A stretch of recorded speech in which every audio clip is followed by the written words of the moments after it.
Ah tiens, salut, j'espère que tu vas bien. Ouais, la dernière fois, je t'ai fait une petite vidéo, je suis à Montréal, ça fait 3 mois que je suis ici, je suis parti en PVT, et j'ai reçu quelques questions suite à la vidéo. Si tu ne l'as pas vue, tu peux d'ailleurs aller la voir dès maintenant. J'avais pas mal de questions sur Instagram, du coup, je voulais quand même y répondre, vous donner un peu mon avis, parce que je ne suis pas un expert, je suis ici depuis 3 mois, mais il y en a qui sont intéressés pour partir en PVT. Donc le PVT, c'est un parcours où tu peux voyager et travailler dans un territoire comme le Canada, comme l'Argentine, l'Australie, le Japon, il y a pas mal de pays, la France, etc. Je vais commencer vos petites questions, mais avant toute chose, je vous montre quelques images de Montréal, parce que quand même ça en vaut le détour. Et je vous partage aussi quelques photos, parce que je suis photographe à côté. D'ailleurs, je te mets le lien de mon Instagram et mon site internet si tu es intéressé, si tu veux voir un peu tout ça. Je te parle de photos, je te montre aussi mes photos. Du coup, n'hésite pas à aller voir, n'hésite pas à t'abonner, laisser un petit commentaire si jamais, ça fait toujours plaisir, ça me donne de la force. Allez, c'est parti, je te montre des images de Montréal et je te réponds aux petites questions juste après.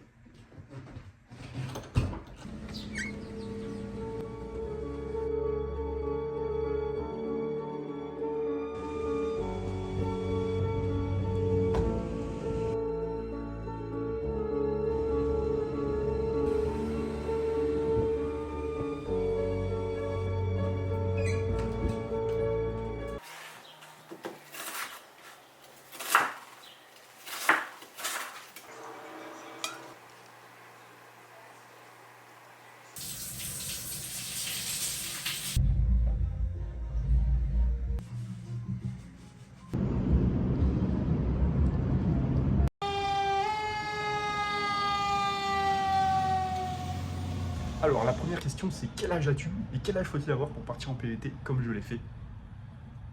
Moi, j'ai 26 ans, je vais avoir 27 ans cette année et il faut avoir entre 18 et 35 ans si tu es français. Pour les Belges, je crois que c'est 30 ans. Et pour les autres pays, je sais pas. Ça, je ne peux pas te répondre. Est-ce que tu peux consommer ton produit ici? Tout le monde a compris.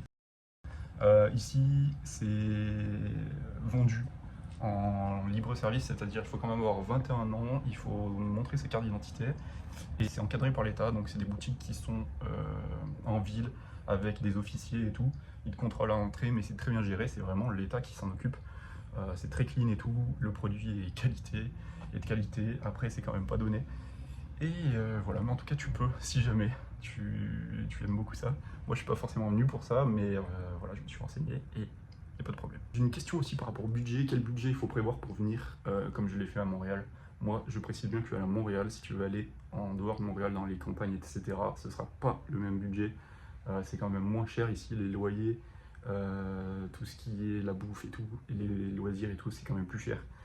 Surtout les loyers, ça a beaucoup augmenté, j'en parle avec des locaux et c'est quand même pas donné.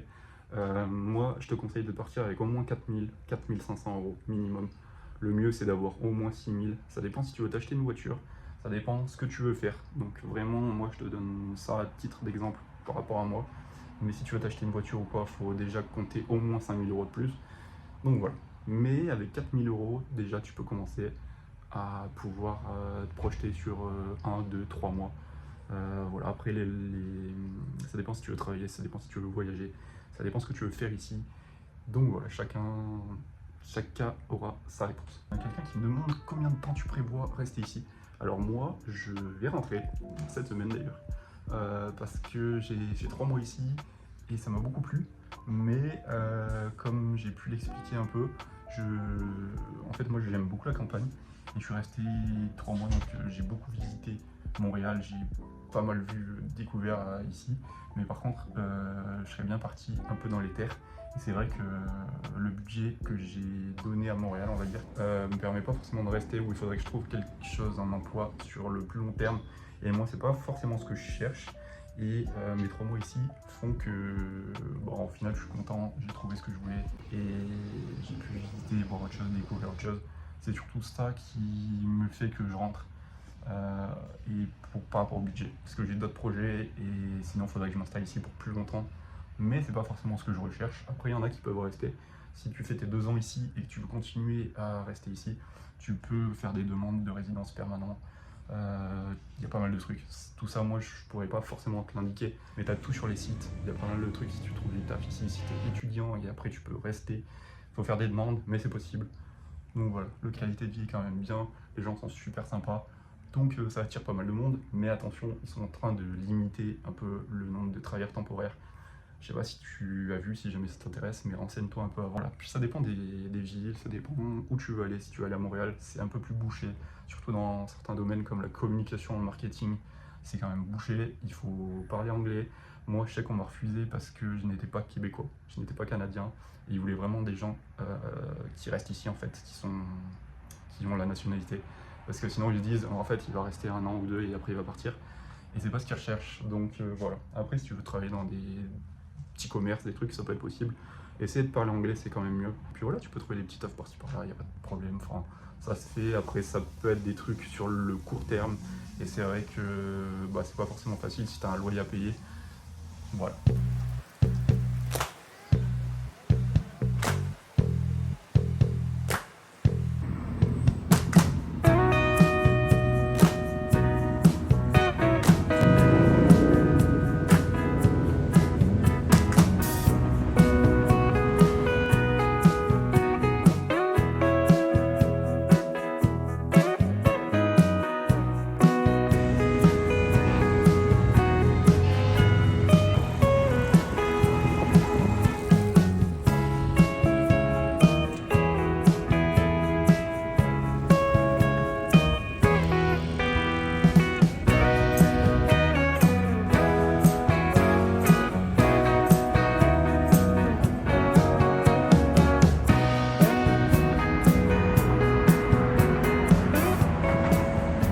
J'ai des questions aussi par rapport au transport à Montréal. Est-ce que c'est simple de bouger? C'est-à-dire si je vais à tel point de la ville, est-ce que je peux aller à l'autre point de la ville assez facilement ou il faut une voiture? Alors non, moi je te déconseille la voiture à part si vraiment tu habites au sud et tu travailles au nord. Mais moi sinon je te conseille le Bixi en été, c'est-à-dire on va dire début mai, fin avril jusqu'à octobre. Tu peux te déplacer en Bixi, ça coûte à peu près 20$. 22$ je crois, donc 17 euros, 16 euros par mois. C'est vraiment top parce que des Bixi en fait, c'est comme je te montre là à l'image, tu prends ton vélo sur des bornes, tu peux voyager dans Montréal avec ton Bixi, tu as 45 minutes gratuites dans ton forfait, si tu te dépasses, tu as un petit supplément à payer. Mais ça c'est top parce qu'il y a beaucoup de bornes, il y en a vraiment à plein d'endroits et tu peux te déplacer comme ça pour aller faire tes courses, pour aller faire une activité, tu poses ton vélo en fait et tu as une application sur ton téléphone et voilà, donc tu le déverrouilles avec ton téléphone, c'est trop bien. Après il y a beaucoup de bus qui coûtent pas très cher, il y a des abonnements aussi et sinon tu as le métro, donc le métro il y a 3 lignes je crois ou 4. Moi je l'ai pris quelques fois, c'est trop bien si tu veux aller d'un point assez éloigné à un autre, c'est très bien desservi, c'est très propre le métro par rapport à par exemple le métro parisien. Les gens en plus sont super sympas, ça dépend pour qui bien sûr, mais les gens sont super sympas. Et tu peux vraiment te déplacer comme ça d'un point à l'autre. Donc c'est top. Après le seul truc c'est voilà, si tu veux faire des grosses courses, tu pourras pas forcément y aller avec ton vélo. Moi je sais que je faisais ça, donc je prenais un sac à dos, plus un autre petit sac, et moi ça suffisait parce que je faisais des courses pour la semaine. Mais si tu vas faire des grosses courses ou acheter des trucs lourds, c'est sûr que c'est un peu galère en métro ou en vélo. Mais voilà, après tu peux louer des voitures aussi, il y a des communautos, je crois que ça s'appelle, où tu peux louer des voitures pour une période ou quoi. Après tu peux acheter des voitures, mais attention ici, il n'y a pas de contrôle technique, donc la voiture, fais attention avant de l'acheter. Si tu t'y connais bien, ça va, sinon fais quand même gaffe. S'il n'y a pas de contrôle technique, il y a beaucoup de voitures qui ont des problèmes, qui ont de la rouille. Tu verras ici, les voitures sont... Il y en a plein qui roulent sans sortie d'échappement, ça fait du bruit. Il y a des bouts de rouille de partout. Enfin,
donc.